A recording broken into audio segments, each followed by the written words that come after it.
मित्रांनो, तुम्हाला माहितीच असेल, प्रत्येक सकाळ जीवनाचा एक नवीन आरंभ असते.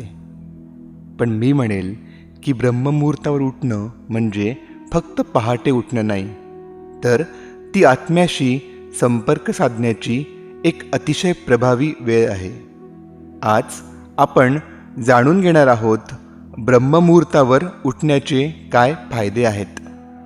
या व्हिडिओमध्ये तुम्हाला काय काय जाणून घेता येईल, तर ब्रह्ममुहूर्त म्हणजे काय, ब्रह्ममुहूर्तावर उठण्याचे शारीरिक फायदे काय आहेत, ब्रह्ममुहूर्तावर उठण्याचे मानसिक व भावनिक फायदे काय आहेत, ब्रह्ममुहूर्तावर उठण्याचे आध्यात्मिक फायदे काय आहेत, यासोबतच ब्रह्ममुहूर्तावर उठण्याची सुरुवात कशी करावी आणि ब्रह्ममुहूर्तावर उठून नेमकं काय केलं पाहिजे, या मुद्द्यांवर आपण चर्चा करणार आहोत.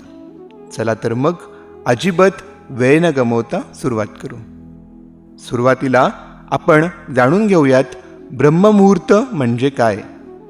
ब्रह्ममुहूर्त म्हणजे सूर्योदयाच्या सुमारे 1.5 तास आधीची वेळ.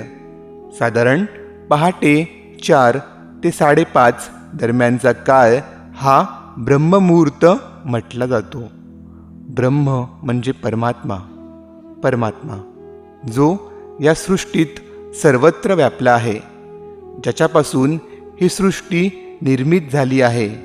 आणि मुहूर्त म्हणजे काळातली सर्वश्रेष्ठ वेळ, थोडक्यात परमात्म्याची वेळ. जी परमात्म्याची वेळ असते ती वेळ म्हणजे ब्रह्ममुहूर्त. ही वेळ मन, शरीर आणि आत्मा शुद्ध करणारी असते. आता आपण बघूयात ब्रह्ममुहूर्तावर उठण्याचे शारीरिक फायदे काय आहेत. ब्रह्ममुहूर्तावर उठल्याने आपल्या फुफ्फुसांना अतिशय शुद्ध प्राणवायू मिळतो.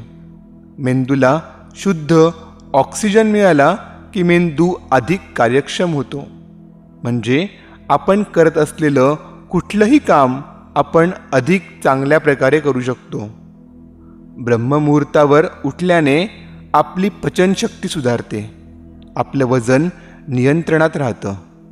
वजन नियंत्रणात असलं आणि पचनशक्ती चांगली असली की आपलं आयुष्य वाढायला मदत होते.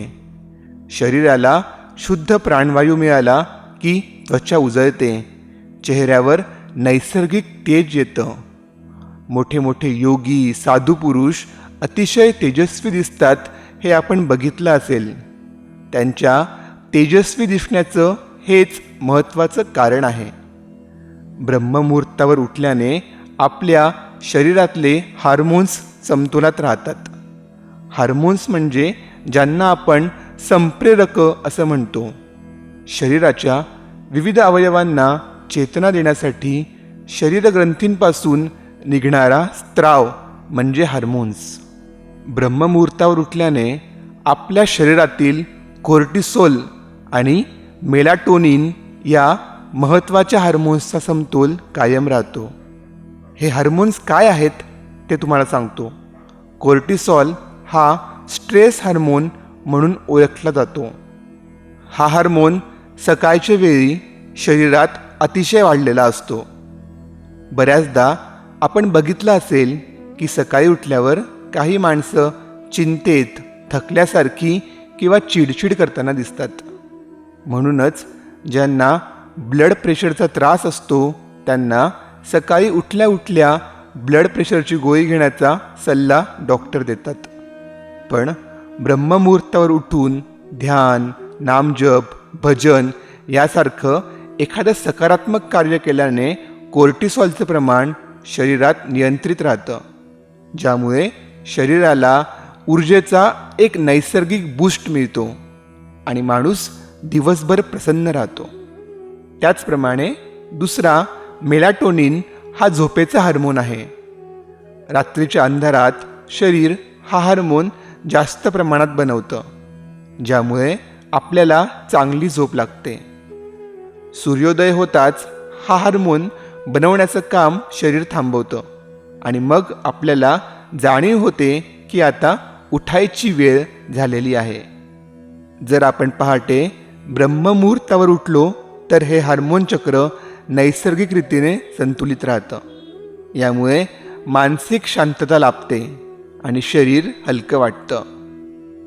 पण आपण जर उशिरापर्यंत झोपून राहिलो तर हे चक्र बिघडतं आणि दिवसभर सुस्ती, आळस आणि रात्री झोप न येणं यासारख्या समस्या उद्भवतात. आता आपण बघूयात ब्रह्ममुहूर्तावर उठण्याचे मानसिक व भावनिक फायदे. ब्रह्ममुहूर्ताच्या वेळी वातावरणात जी शांतता असते त्यामुळे मन स्थिर राहतं. आत्मचिंतनासाठी ही वेळ सर्वोत्तम मानली गेली आहे. यावेळी मनातले नकारात्मक विचार दूर होतात. नकारात्मक विचार दूर झाल्याने मनावरचा आणि त्यामुळे शरीरावरचा ताण कमी होतो. जीवनाला अधिक सकारात्मकता मिळते आणि सकारात्मकतेमुळे जगण्याविषयीचा आत्मविश्वास वाढतो. आता आपण जाणून घेऊ ब्रह्ममुहूर्तावर उठण्याचे आध्यात्मिक फायदे. मित्रांनो, ध्यान, मंत्रजाप आणि प्रार्थना यासाठी ब्रह्ममुहूर्त सर्वश्रेष्ठ मानला जातो. या वेळेत संपूर्ण सृष्टी शांत असते आणि आपलं मन देखील शांत असतं. मनाची चंचलता कमी झालेली असते.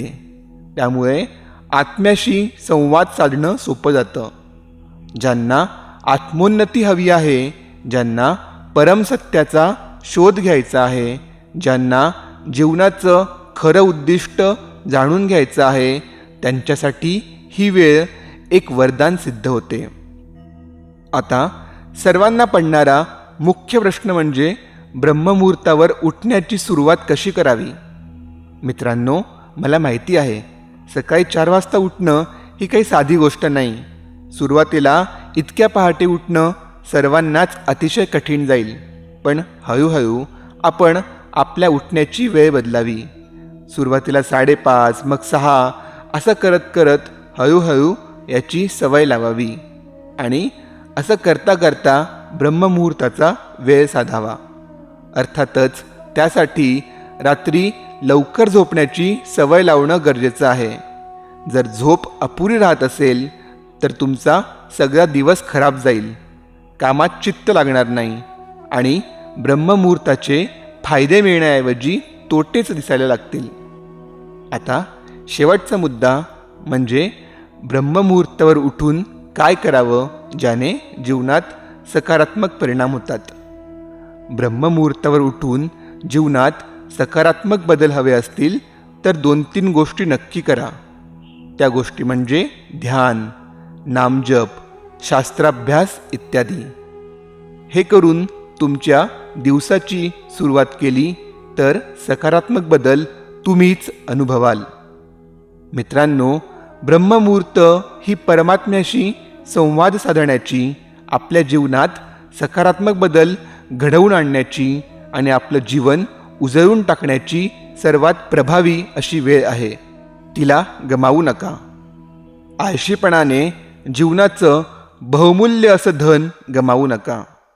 जसं मी वरती म्हणालो, मला माहिती आहे सुरुवातीला उठणं कठीण वाटेल, पण एकदा तुम्हाला याची सवय झाली की तुमचं मन यावेळी आपोआप जागं व्हायला लागेल आणि आयुष्य उजळून निघेल. मित्रांनो, ब्रह्ममुहूर्तावर उठण्याचे तुमचेही काही अनुभव असतील तर ते खाली कमेंटमध्ये नक्की लिहा. व्हिडिओ आवडला असेल तर लाईक आणि शेअर करायला विसरू नका. तसेच चॅनलला सबस्क्राईब देखील करा. धन्यवाद. ओम शांती शांती शांती.